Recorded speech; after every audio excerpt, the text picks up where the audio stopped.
So let's talk about something that trips a lot of people up.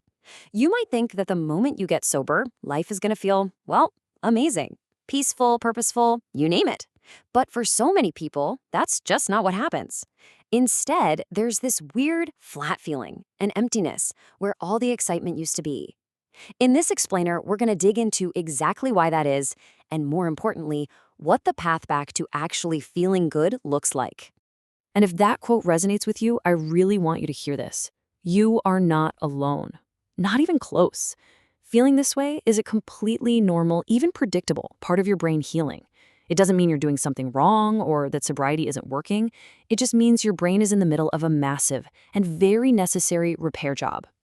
So here's our game plan. First, we're going to tackle that unexpected emptiness head on. Then we'll get into the science of it all, what's happening with your brain's reward system, and something called post-acute withdrawal. And then we'll get to the good stuff, the solution, and why building a life with a sense of purpose is really the key to it all. All right, part one, the unexpected emptiness.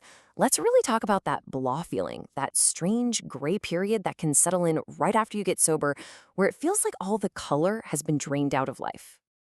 There's actually a clinical name for this. It's called anhedonia. It's when things that you know you should enjoy, like listening to your favorite music, eating a great meal, hanging out with friends, they just fall flat. They don't give you that little spark of pleasure. And this is so important. It's not a character flaw. It is a documented medical symptom of your brain rewiring itself. It's a temporary numbness. I love this way of thinking about it. Getting sober is absolutely the most important first step. It stops the storm, it enters the chaos, and it clears the land. But it doesn't automatically build a new house for you. The work of actually constructing a joyful, meaningful life, well, that's the next phase, and it takes real, intentional effort. So why? Why does this happen? Well, the answer lies deep inside your brain's wiring, specifically its reward system. Let's get into the science behind that flat feeling. It's really a three-step cycle. First, substances hit the brain with this massive, unnatural flood of dopamine. That's the chemical that makes you feel reward and motivation. Second, your brain, being smart, tries to protect itself from being overwhelmed. It starts producing less of its own dopamine and even reduces the number of receptors that can pick it up. Which leads us right to step three. When you take the substance away, your brain is left high and dry in what's called a dopamine deficit. Think of it like this. Your brain's internal volume knob for fun and pleasure has been cranked up to an 11 by chemicals. So now, normal life, which is more like a 4 or a 5, feels like silence. Your brain literally has to recalibrate and relearn how to appreciate the quieter, more natural joys of everyday life. And that process, that recalibration, it just takes time. But here's the thing, it's not just about dopamine. There's a whole collection of symptoms that can stick around for months, sometimes even longer. And that brings us to our next section, Post-Acute Withdrawal Syndrome, which is all about understanding that healing is a marathon, not a sprint. Okay, so this is Post-Acute Withdrawal Syndrome, or PAWS for short. Now, you've probably heard of acute withdrawal. That's the really intense physical part that usually lasts for a few days or a week. PAWS is different. It's the long-term emotional and psychological stuff that happens as your brain chemistry slowly, and I mean slowly, finds its way back to balance. It can come and go in waves for up to 2 years. And the symptoms are all over the place, but they're very real. We're talking about brain fog, where you can't think clearly, serious mood swings, feeling emotionally numb, messed up sleep patterns, and just being incredibly sensitive to stress. Just knowing that these things are symptoms of PAWS and not a sign that you're failing can be a huge relief. It gives you a name for what's happening and reminds you that it will pass. Okay, let's get a little geeky for a second because this is fascinating. Think of your brain like a car. Glutamate is the gas pedal, the accelerator, and GABA is the brake.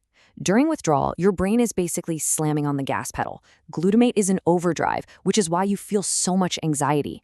At the exact same time, the brakes, GABA, aren't working very well, so it's really hard to calm down. That imbalance is a huge part of what makes PAWS feel so rough. Okay, we've laid out the problem pretty clearly. We know the what and the why. So now, what's the solution? How do we get through this? This brings us to the most hopeful part of our talk. Why having a sense of purpose is the ultimate antidote to that feeling of emptiness. This quote from Viktor Frankl, a psychiatrist who survived the Holocaust, just hits the nail on the head. It's the foundation of a strong recovery. When you have a really clear reason why you're doing all this hard work, a purpose that's bigger than just not using, you can get through almost any difficult how.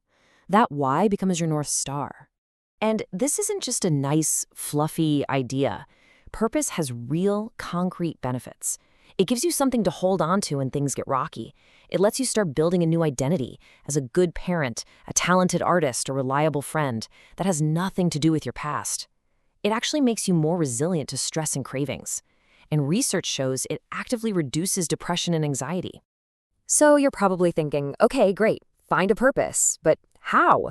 Let's get really practical in this last section and look at the science of building meaning and how that creates real, authentic joy. This is a framework based on a type of therapy called behavioral activation, and it's so powerful because it's so simple. Step 1, figure out what you truly value: family, creativity, helping others. Step 2, start scheduling small, manageable activities that line up with those values. Step 3, pay close attention to your energy. Which of these things gives you even a tiny spark? And finally, step 4, build new, healthy routines around those energy-giving activities. And look, this isn't just theory. It really works. This graph shows it plain as day. The blue line represents people who are actively practicing these kinds of value-based activities. You can see their anhedonia levels, that empty, bleh feeling, steadily going down over time.